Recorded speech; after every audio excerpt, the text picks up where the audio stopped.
for 1 second.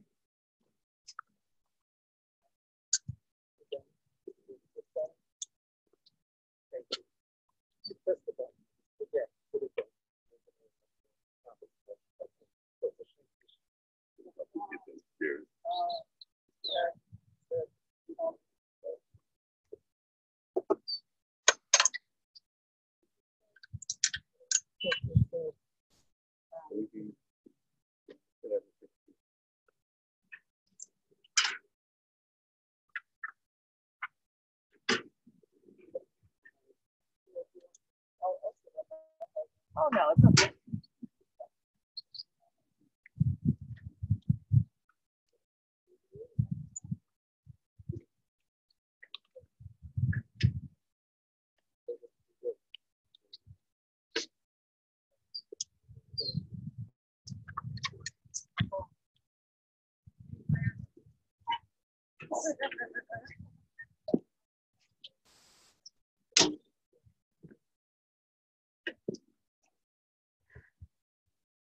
As soon as they're all seated, you do the create, yes.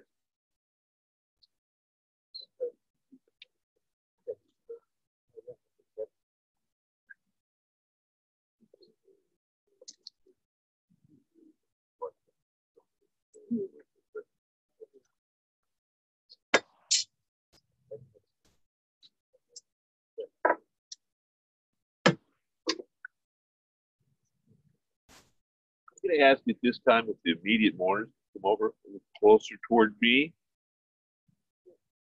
Create a family, a bit of a family circle. Okay, Right here, anywhere close. We're going to participate in the ancient ritual of kriyah, the tearing or rendering of garments. And I'm going to ask individually, all together, you're going to repeat after me, please. It's a standard introduction of a bracha, which is Baruch Atah Adonai, Eloheinu melech haolam, Dayan Ha Emet. And at that time, you take your ribbon, and you split the ribbon from the bottom. Please know that traditionally you should wear these ribbons for Shiva, for the 7 days of mourning. So you should take that ribbon off and not wear it on Shabbos. Even grief is supposed to rest on Shabbos. Some people wear it a day, some people wear it a week, and the traditionals would wear it for Shloshim. Whatever's right for you, you have to. But you must, at the end of your period of wearing this ribbon, you must throw the ribbon away. It's not memorabilia. We don't hang on to our swords. Okay, if you join your other family members, and we're going to begin services momentarily.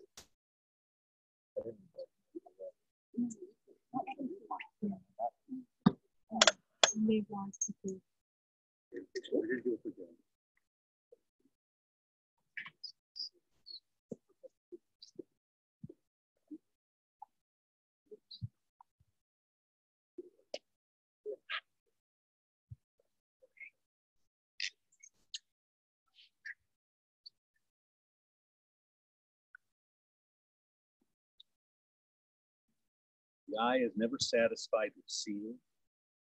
Endless are the desires of the heart. When death comes, I'll begin again. The eye is never satisfied with seeing. Endless are the desires of the heart. When death comes, no mortal has ever had enough of riches, honor, and wisdom. We devise new schemes on the grave of 1,000 disappointed hopes. Discontent abides in the palace and in the hut, rankling alike in the breast of prince and pauper. Death finally terminates the combat, and grief and joy, success and failure, all are ended. Like children falling asleep over their toys, we loosen our grasp on earthly possessions only when death overtakes us. The rich and the poor, the feeble and the strong, all are equal in death. The grave levels all distinctions. and makes the whole world kin. Baruch Mekom HaChayim Mayan Havaya, Asher B'Chotho Shofat Shokat HaMetziut. Blessed is the source of life, fountain of being, by whose power existence ebbs and flows.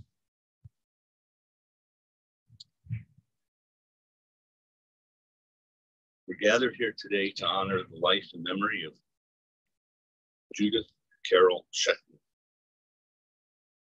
Death has come to her as it does to all persons. Death brings to our minds and hearts the common concerns and shared destiny of humankind.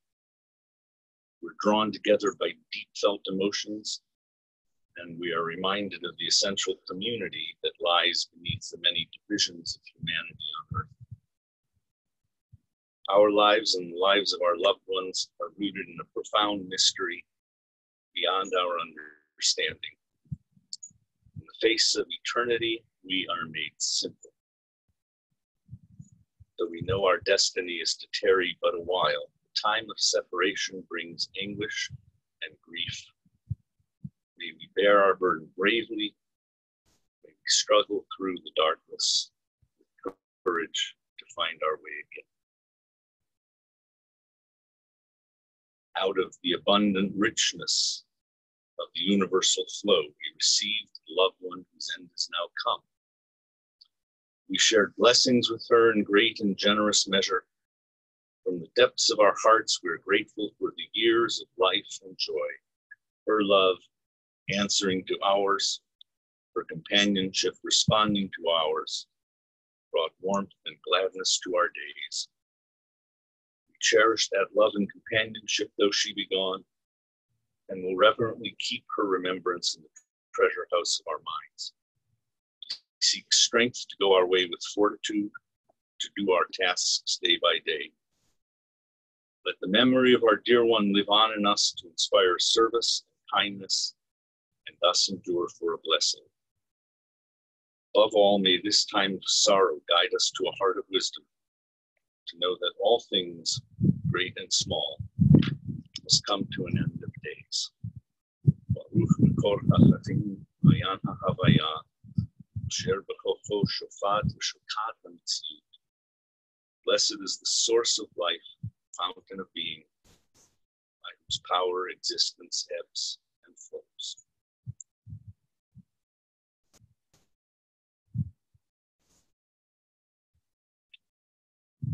Adonai ro'i lo echsar, b'not deshe yarbitzeni, amem fot nachaleni. God is my shepherd, I shall not want. God makes me lie down in green pastures, leads me beside still waters, and restores my soul.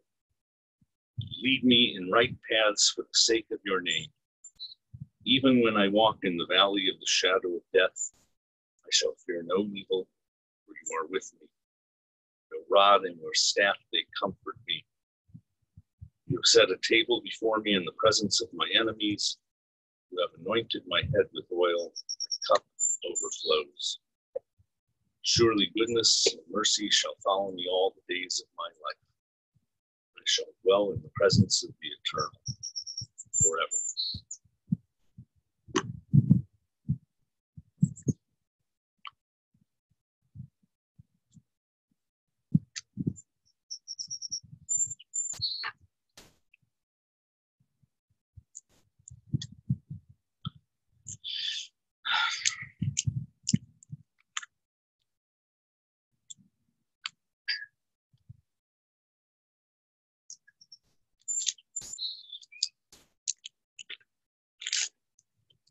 We are again. Eric, Paul, Sue, and all the other mourners and friends, both here and remote. 2 months ago, we were gathered here and reeling from the shock and the suddenness of events buried your father. Today, not yet over that first shock and loss, we gather with hearts burdened by a fresh and immense load of grief and loss. 2 months, 2 short months or 2 very long months, we see it both ways. We experience it both ways. As time goes, 2 months isn't that long. But those 2 months have been one long, grueling, gut-wrenching ordeal that finally ended with your mother's passing on Monday. Indeed, Judy had it rough, not only in the last 2 months, but over the last several years. Hunched over from that dreadful back surgery, compromised lungs, cadaverously thin. I won't go so far as to say that she bore it all stoically without complaint. That was not her nature. But overall, she did suffer legitimately for years, and overall, she showed tremendous grit and tenacity and determination. And her life since Al's death had been a nightmare. First, she was so sick herself that she couldn't even process the loss. And then slowly returning to a semblance of her former strength, which was paltry at best, but certainly not long enough to establish any kind of normalcy before declining, but well enough to have to face the loss and the grief of the loss from her lifelong mate and partner. But even in the final act of her life script this last week or so, I think that we were all surprised. I think that when we were here last, 2 months ago, all of us believed that we would be back here long before today. And we all knew that she was lavin tough, but I don't think anybody expected what she showed us. First of all, the fact of her surviving COVID at all for a day, much less to the point of testing negative and returning home. The way she clung to life this last few days, on what source of energy, I have no idea. Paul and Sue have their own thoughts about her passing and feel that she may have picked her spot, picked her moment. And considering all of her great tenacity and determination over these many years, I wouldn't dismiss that idea out of me. But now she's at peace. Her struggles are over. Ours have entered a new phase. Now we have to assimilate these great shocks and losses and absorb their pain and make sense of the suffering. And we begin that process, that long journey, here and now, by remembering our mother and grandmother, sister, aunt, friend, not just as she was at the end of her life, but as she was throughout her life. We reframe our grief against the perspective of the totality of her life and all the love that we shared with her. And you, her children, can begin that process of taking comfort by taking comfort from the knowledge that her transition was made as good as it could have been by the love and the devotion and the care and the vigilance that you showed her through this ordeal. You should be comforted by that knowledge. I'm not going to summarize Judy's life. Everyone here knows her as well or better than I did. I'm just going to share a couple of personal thoughts, and I know that all of the children and others as well have remarks that they want to share. One of my earliest memories is stopping at her house. I won't say your house, because I don't think most of you were born when they lived on 186th Street. We were all born on 186th. Well, you were barely there. I don't remember you. 5 years. But stopping at her house on the way home from Edward M. Williams Elementary School and just thinking, how cool it is that I've got an aunt who lives on the same street. And when Gordon and I were pulled out of class to participate in the accelerated learning program, and we were starting to learn French in the 3rd grade in the Cleveland Public Schools. My times have changed. That's when she nicknamed me Robert. And that was her unique nickname for me for the rest of her life. And I remember every time stopping in, having a distinct memory of there was always something baking or cooking. Judy was a woman of many talents, but I'd have to say that cooking and baking come to the forefront when you start listing them, or when I start listing them. I mean,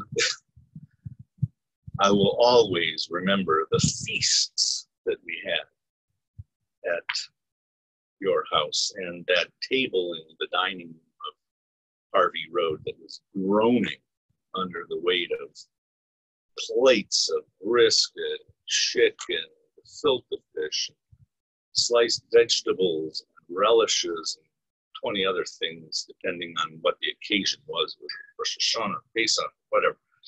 And then being cleared and loaded again with an even bigger load of desserts.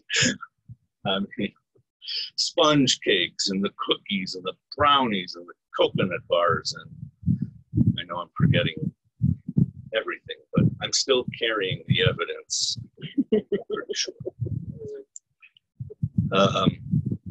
She left us a collection of beautiful needle points, beautiful, intricate, detailed petty point work, and enough to decorate everyone's walls. She had the skills of keeping a home and being the mother of 3, and I can tell you, because I used to babysit, that individually and collectively, you were not the easiest kids. So she deserves some credit for her parenting skills. She had wit, she had humor. She lived a good life filled with family, giving, sharing, and togetherness. A woman of valor, her price is far above rubies. Her children rise up and call her blessed. Give her the fruit of her hands, and let her works praise her in the gates. All these memories, all the beautiful creations that she left behind, these are the works of her hands. The greatest legacy, of course, is you, her children, and all the lives that you and your progeny have and will continue to touch. I will truly miss Tante Yudel, which was my nickname for her. Zichrona livracha. Because we love her, her memory will be a blessing. And now I invite Eric, who's going to be first to speak.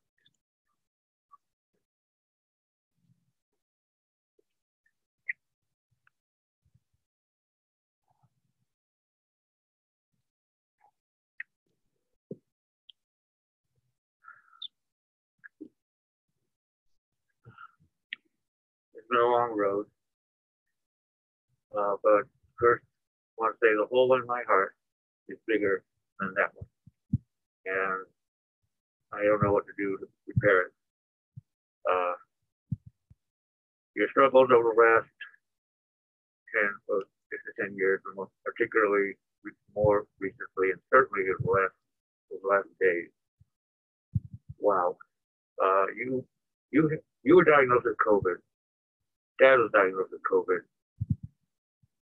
We lost Dad in 3 days. You fought back, and you fought back, and you fought back, and you fought back some more. Unbelievable.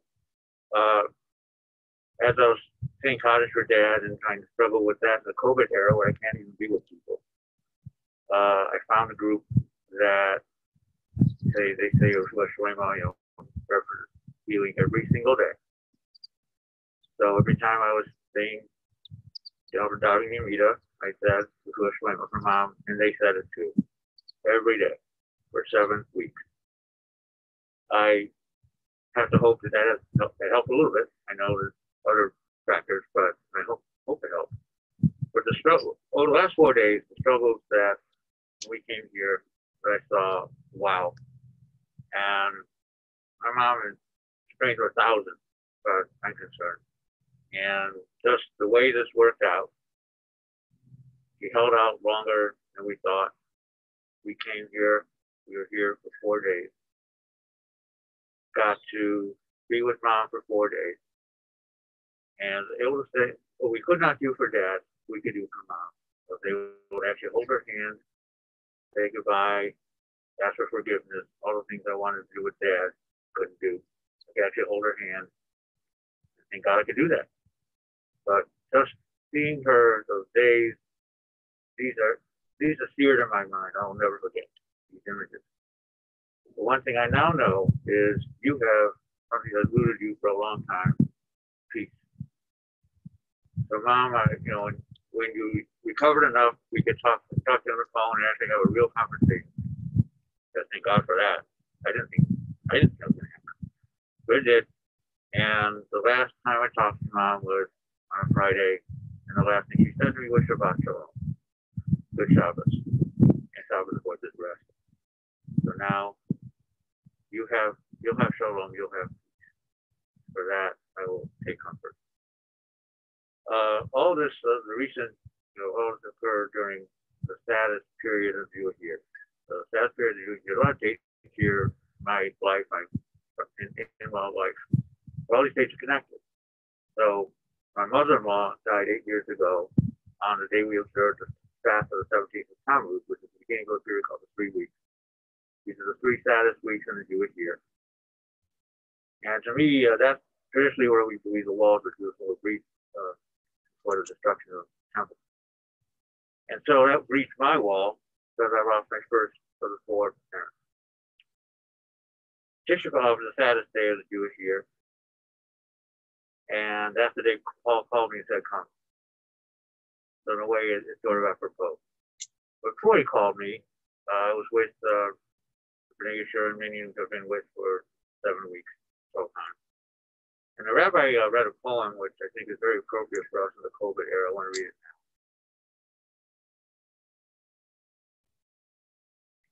Lo, aval lo, ani mitzvachadet. I am afraid. I fear. Fear of death. Fear of my own death. Fear the death of my child, my spouse, my mother, my father. This virus. The people who do not fear enough. The people we entrust to take care of us, who do not care much about us. Fear of so much we do not know still. Fear of so much still to come. Fear of the wrong choices. Fear of stepping out.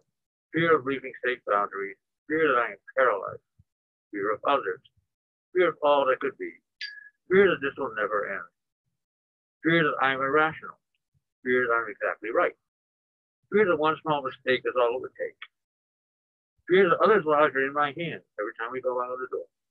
Nevertheless, Yadacha Adonai Akid Ruchi, Beit Nishan A'ira, Bim Ruchi Yati, Adonai Li, Below Ira. There are other dates of interest. My mom, I think, she purposely hung out as long as she did, because today is the 5th of August. That is my dad's 90th birthday. So here we are, on Dad's 90th birthday. On the Hebrew calendar, today is the 15th of Av. That is the yard site of Dad's mom, Clara Schechtman. And on the Jewish calendar, Tu B'Av, that's a special day. It's actually a mini holiday. It's considered a Jewish day of love. This dates back to Mishnaic times.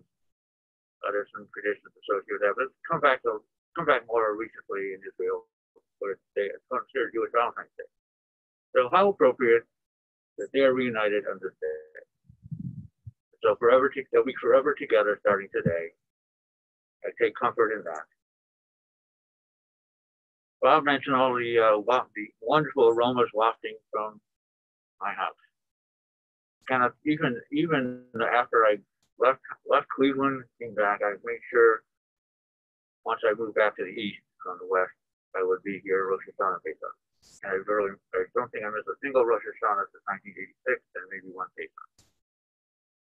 Those aromas were amazing. But it's not the food, it was the fact that you facilitated wonderful experiences to celebrate Shabbat, celebrate Pesach, celebrate Rosh Hashanah with the family she loved.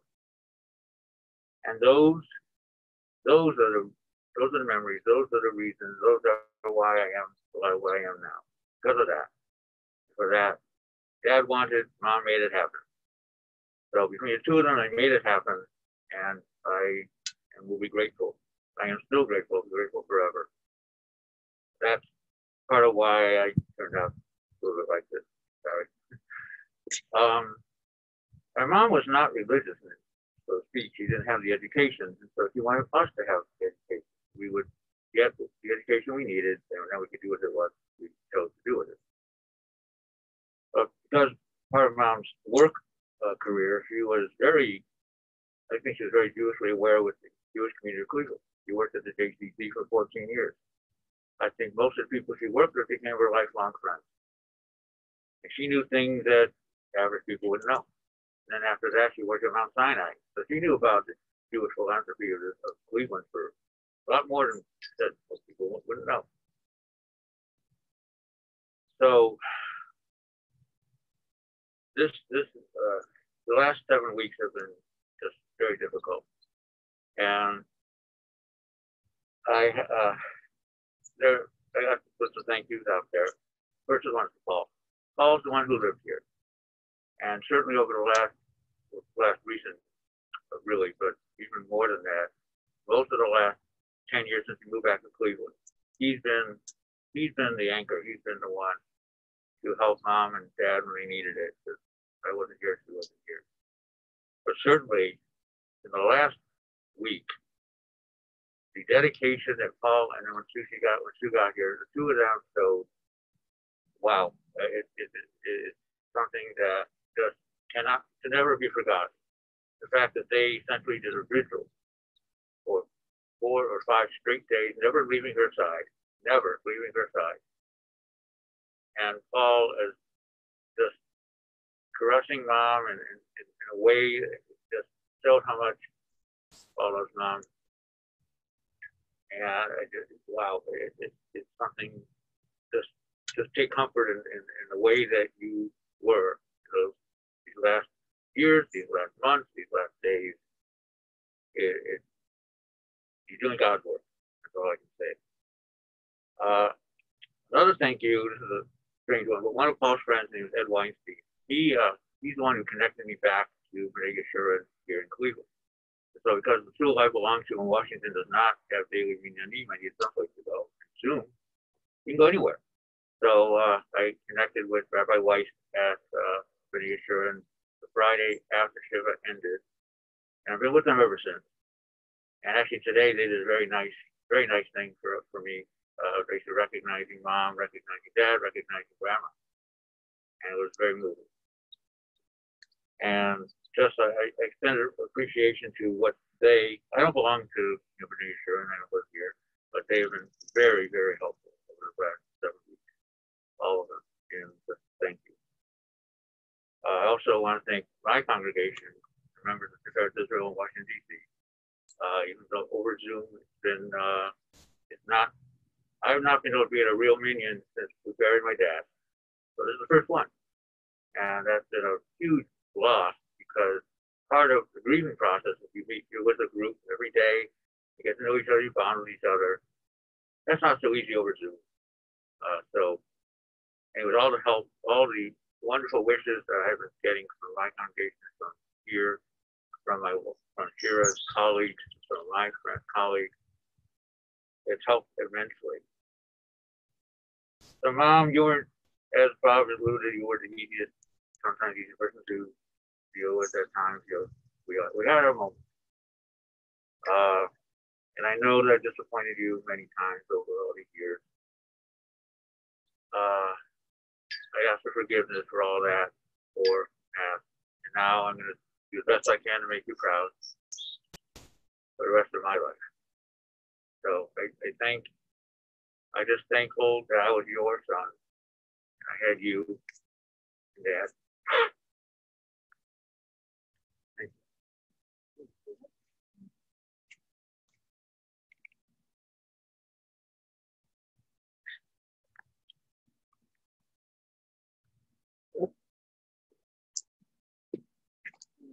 Try to get through this.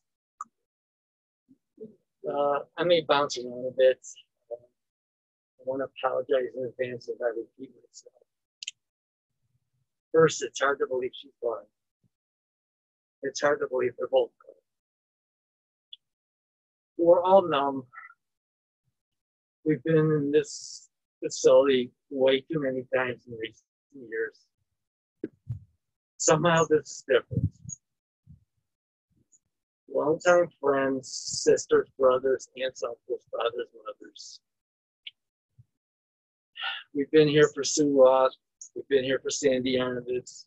We've been here for Ken Dockner. We've been here for Steve Cannon. All of them passed before their time. Somehow this is different. Cousin Laureen, Cousin Bob, Aunt Hilda, all passed when their time was right. Somehow this is different. Uncle John and Alice passed when their time was right. Somehow this is different. This virus took both of them before their time. Right now, I don't know how I'm feeling. I feel anger. I feel depression. I feel loneliness. I'm not sure which one's more. It's been 10 years since I moved back to Cleveland. Even though the reasons for the move were not all good ones. I'm thankful because they happened, because I wouldn't have been able to spend time with both my parents. This virus has caused changes in all our lives, from how we approach these events to the events themselves. Let's face it, we wouldn't be here if it wasn't for the virus. We lost Dad to the virus.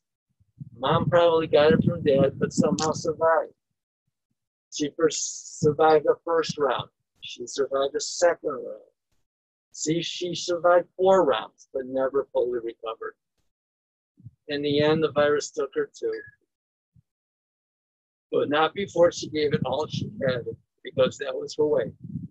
On her terms, when, why, and how would be her decision.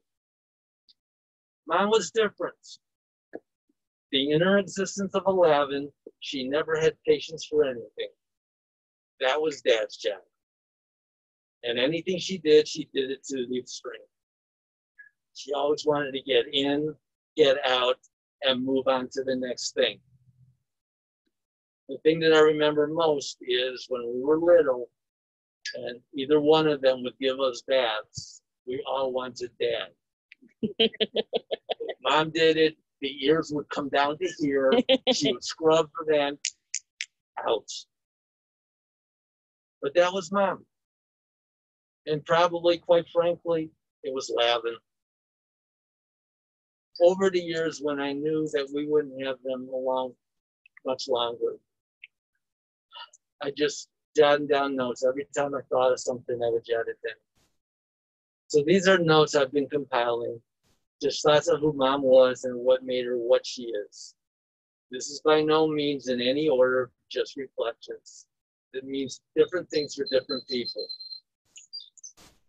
Forgetting the chicken. Basketball in the backyard, and I think they did it so they knew where we were. the basketball refrigerator rates. She always had cookies for friends. We always had full coolers on trips for vacations. They always made certain, even though we never had money, we always took a yearly vacation. We always took picnics on the weekends. She loved Las Vegas. They would go to Las Vegas once a year, once every couple of years. She would always ask, remember they didn't have a lot of money.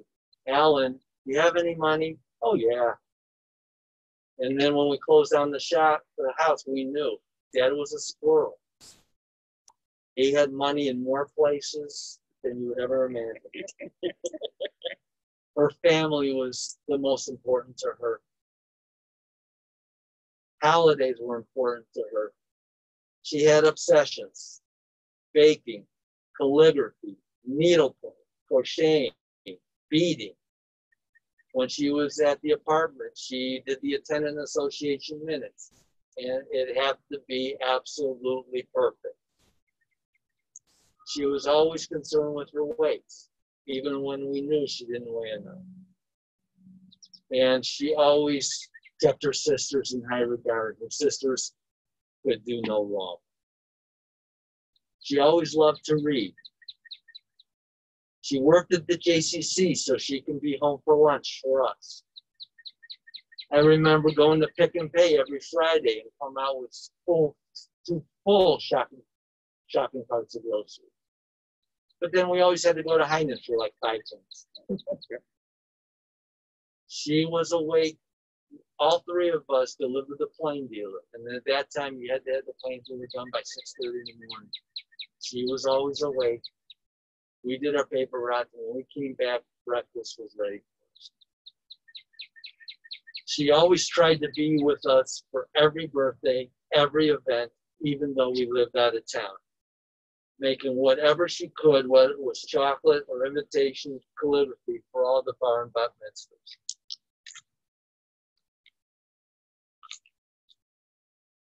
Mom always had to stay busy. She worked full time, but even in her off time, she was busy. I don't think that she was ever comfortable in her own skin. Let's face it, living up to her siblings was tough. She always had a hobby, and she took her hobbies to the extreme. When we were young, there was the crocheting, hats, scarves, blankets, quilts. Crocheting led to needlepoint, to baking, to calligraphy, and in later life, beading and tenant association minutes. She never did anything halfway. Everything was all out. I'm not certain how Dad felt about it, but as always, Dad was Dad, and he was supportive for anything she wanted to do. Mom was the consummate planner. She would figure out how much food to take, how to pack it, and what sacrifices the two of them needed to make certain that we could afford and at least enjoy one long trip a year. We were able to go places that even today others haven't been.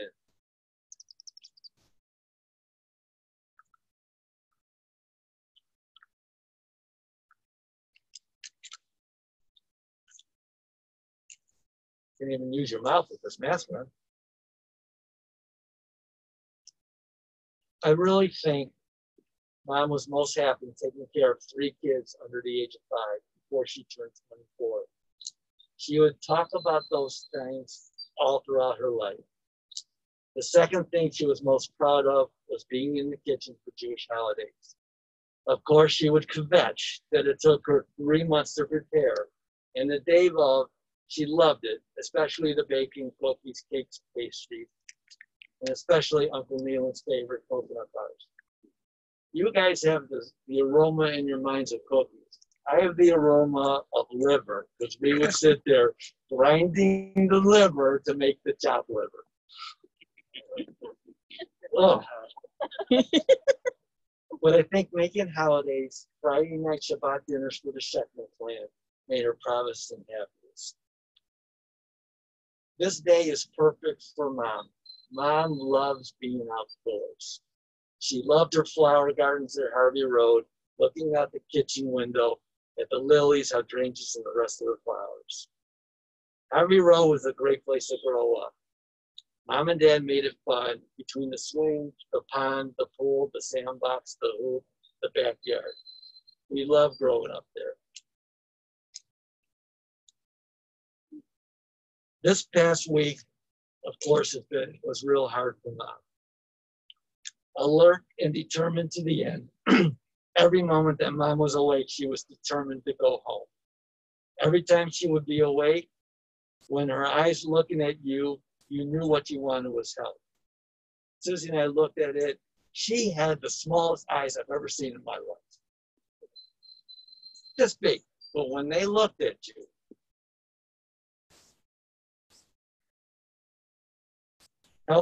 she needed help. Help from anxiety, help from anger for not being in hope, help for pain. The last 4 days, Sue and I did not leave her side. We felt an obligation that she was not alone, and she wasn't.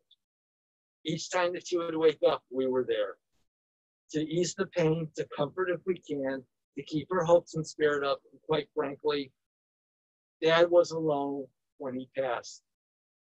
It wasn't going to happen again. Her final day, Monday, we knew the end was near. She woke up again, and she was in such agony, determined to get out of bed and go home. We actually had to sedate her so she would not bear any more agony. Later that afternoon, although sedated, somehow she knew that her sister Gloria and Eric left the room. Susie and I believe that she did not want to go in front of Gloria and Eric. Mom opened her eyes slowly and looked at both Sue and I one more time. They say that there's a tunnel when the end is near and your loved ones come for you and tell you it's time. I thought that Dad came for her and told her it was time. But I think Susie was right. Susie believes that her sister Alice just come in and say, cut it out, Judy, it's time. She was probably right. And anyway, it was a moment that was out of the movies. We still just cannot fathom the whole thing. Eric, Sue, and I want to especially thank the aid team, specifically Marilyn, Darlene, Michelle, and Coretta for being more than just aides to Mom and Dad. They were friends, companions, and this virus environment, they were our lifeline to Mom and Dad. Specifically, Michelle, who was the only one of that whole group that was tech savvy. And without her, we wouldn't have been able to Skype with Mom and actually see what she looked like. We don't know what we would have done without them. And I cannot tell you what's meant to all three of us, the impact and support over the last 2 months when the teams have been in hospice. And especially last week, the Malt Hospice House gave us. They made certain as best as they could that Mom was supported and as comfortable as possible. For the first time in over a decade, Mom is free from pains, free from health worries, free from worries about Dad. And as painful as this day is, I find tremendous comfort that my parents are not separated. They're together. And she also has her mom, her dad, her sister, and her brother with her. Thank you.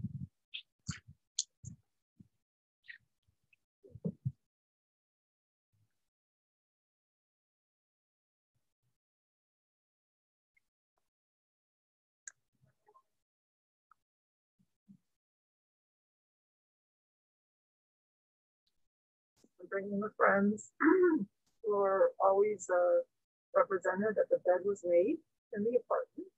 It's the final step.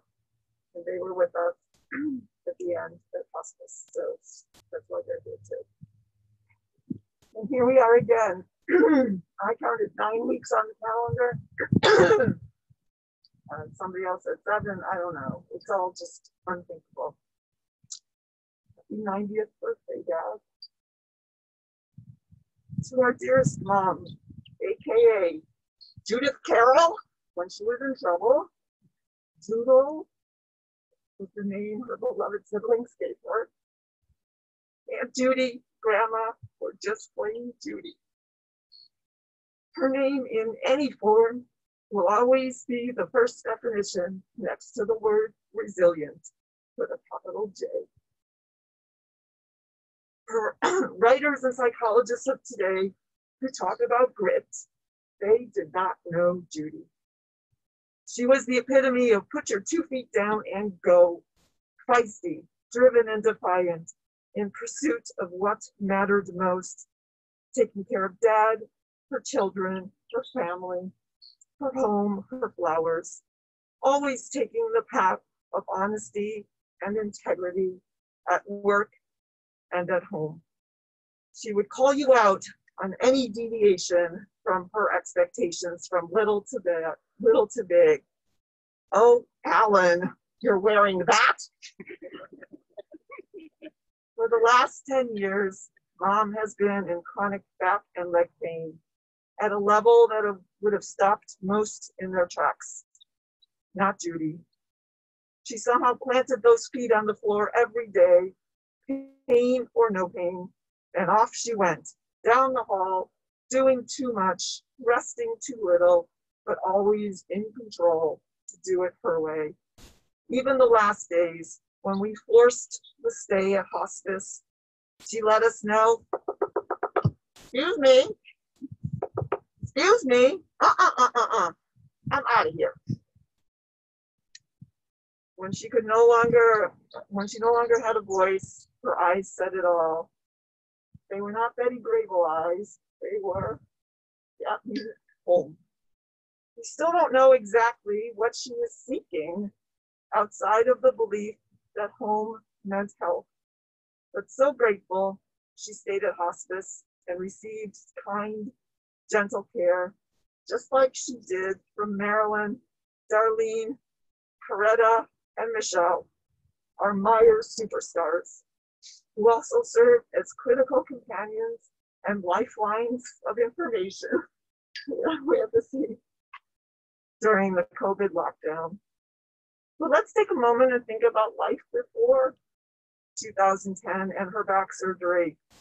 Boundless energy, celebrating every anniversary and birthday with her siblings and their families, traveling to every grandchild's birthday party or other festivities, a freezer filled with goodies at all times, and hobbies galore, from crocheting. I still have my college afghan, that's 40 plus years old.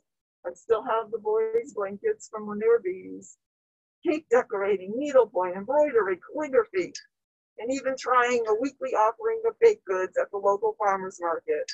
Always busy with a side project, always creating, overachieving, striving for excellence and approval.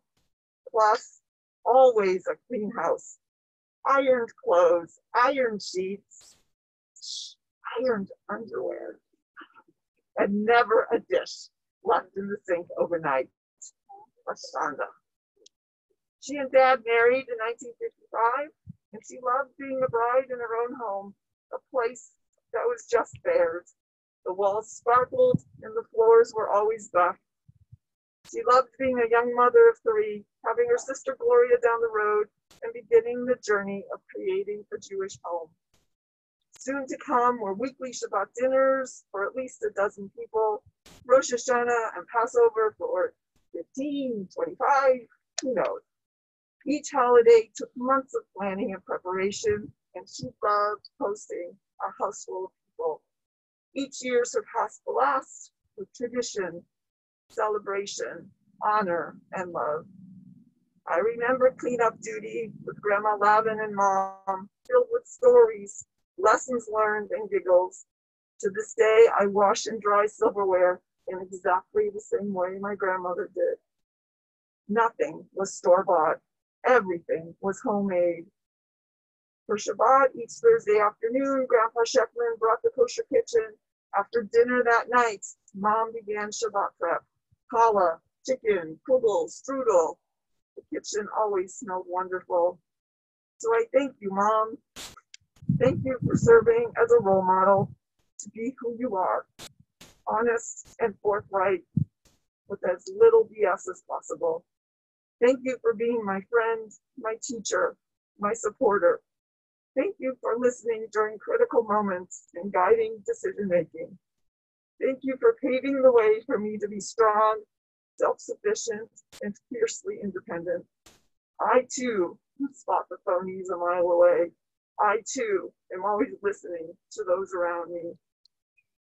Thank you, Paul, for coming back to town and committing every non-work minute to supporting Mom and Dad. Uprooting them to live near me would have been devastating. The silver lining to all of this is now pain-free peace for you, Mom. I love you, and I'm so grateful to you for opening your eyes one last time for us, right before your last breath. Lila Toad, good night and sweet dreams.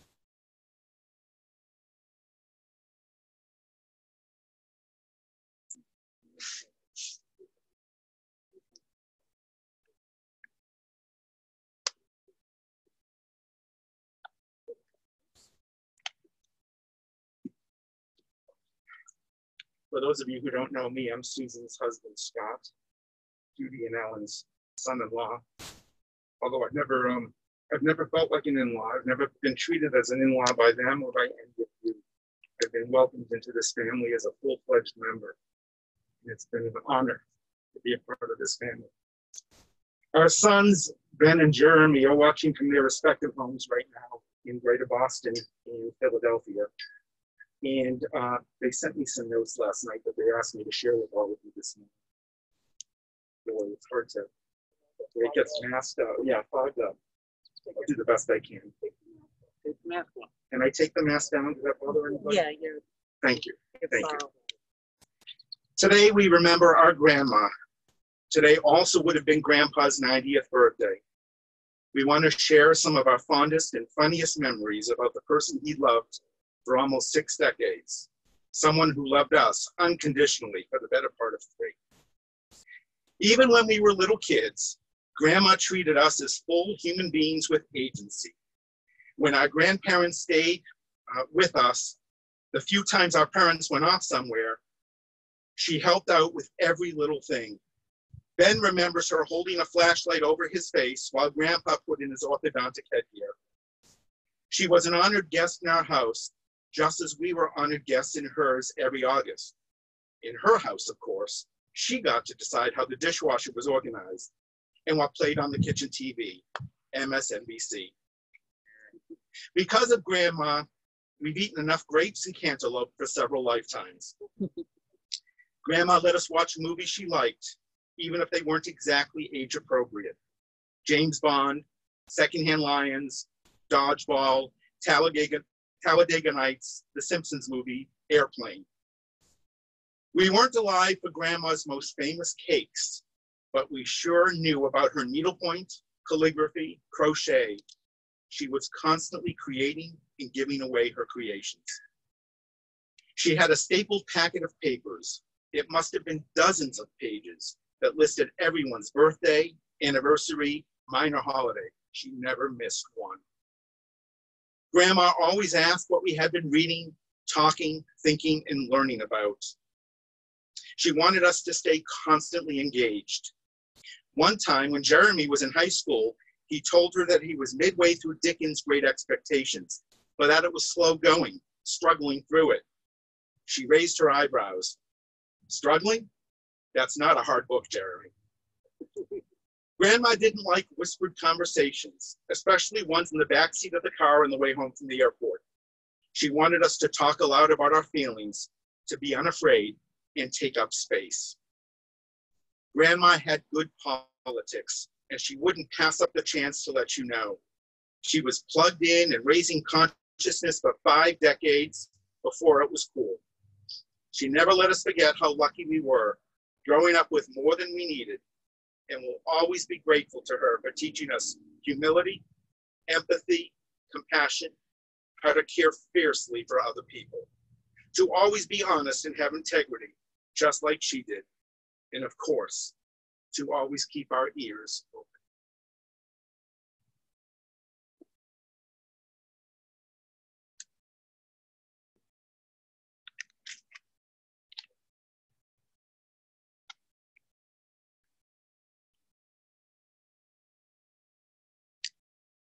Hello, for those of you who don't know me, I am Shira Rubinstein Schechtman, wife to Eric, Judy and Alan's first son. I'm going to read the song, the poem rather, Eshet Chayil, a woman of valor. And if there was anyone to whom these words apply, it was my mother-in-law, Judy. Eshet Chayil, woman of valor, a woman of valor who can find, for her price is far above rubies.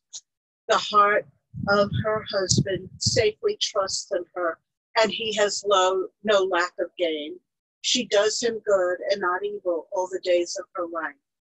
She seeks wool and flax and works willingly with her hands. She is like the merchant ship. She brings her food from afar. She rises also while it is yet night and gives food to her household and a portion to her maidens. She considers a field and buys it. With the fruit of her hands, she plants a vineyard. She girds her loins with strength and makes her strong her arms. She perceives that her merchandise is good. Her lamp goes not out by night. She lays her hands to the distaff, and her hands hold the spindle. She stretches out her hand to the poor, yea, she stretches forth her hands to the needy. She is not afraid of the snow, for all her household are clothed with scarlet. She makes for herself coverlets. Her clothing is fine linen and purple. Her husband is known in the gates when he sits among the elders of the land. She makes fine garments and sells them and delivers girdles to the merchant. Strength and dignity are her clothing, and she laughs at the time to come. She opens her mouth with wisdom, and the law of kindness is on her tongue. She looks well to the ways of her household and eats not the bread of idleness. Her children rise up and call her blessed, her husband also, and he praises her. Many daughters have done valiantly, but you rise above them all. Grace is deceitful and beauty is vain, but a woman that fears the Lord, she shall be praised. Give her of the fruit of her hands, and let her works praise her in the gates.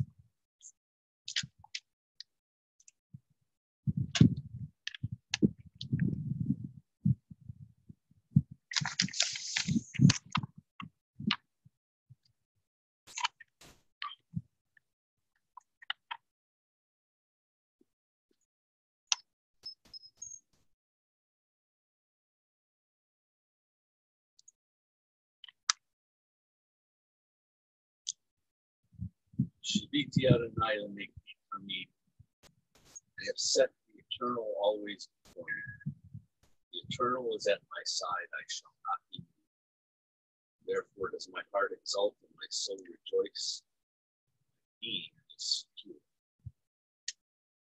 The presence of the eternal brings fullness of joy, enduring happiness.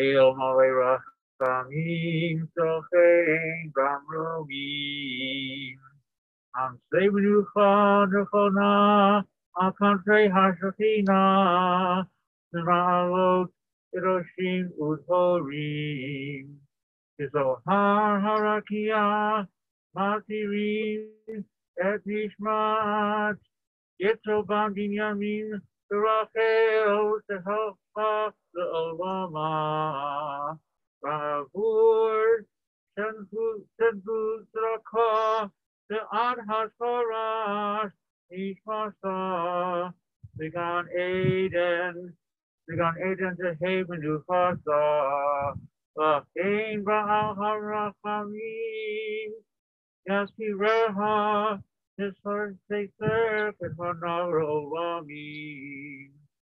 Yitzror Bitzror HaChayim HaChayim Es Nishmata Adonai Hu Nachalasa Tisanuach Amishkava B'Shalom V'Nomar Amen.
Light of life is a finite flame.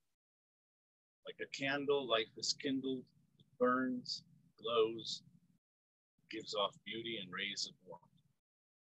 But soon it fades, its substance is consumed and is no more. In light we see and can be seen. Moments of flame dance, our lives are full. But as night follows day, shadows follow, flames and blur our view. We fail to see and can no longer be seen. Yet we do not despair. For our fate is more than memory. With our lives we give life.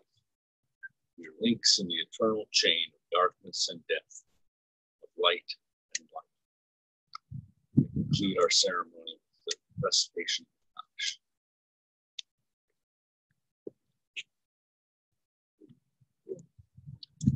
Gadal, Kadash, Yama, Yuke, Yuke, Ayedon, Uniform, Ayed, Israel, Bhagavad, Isman, Pari,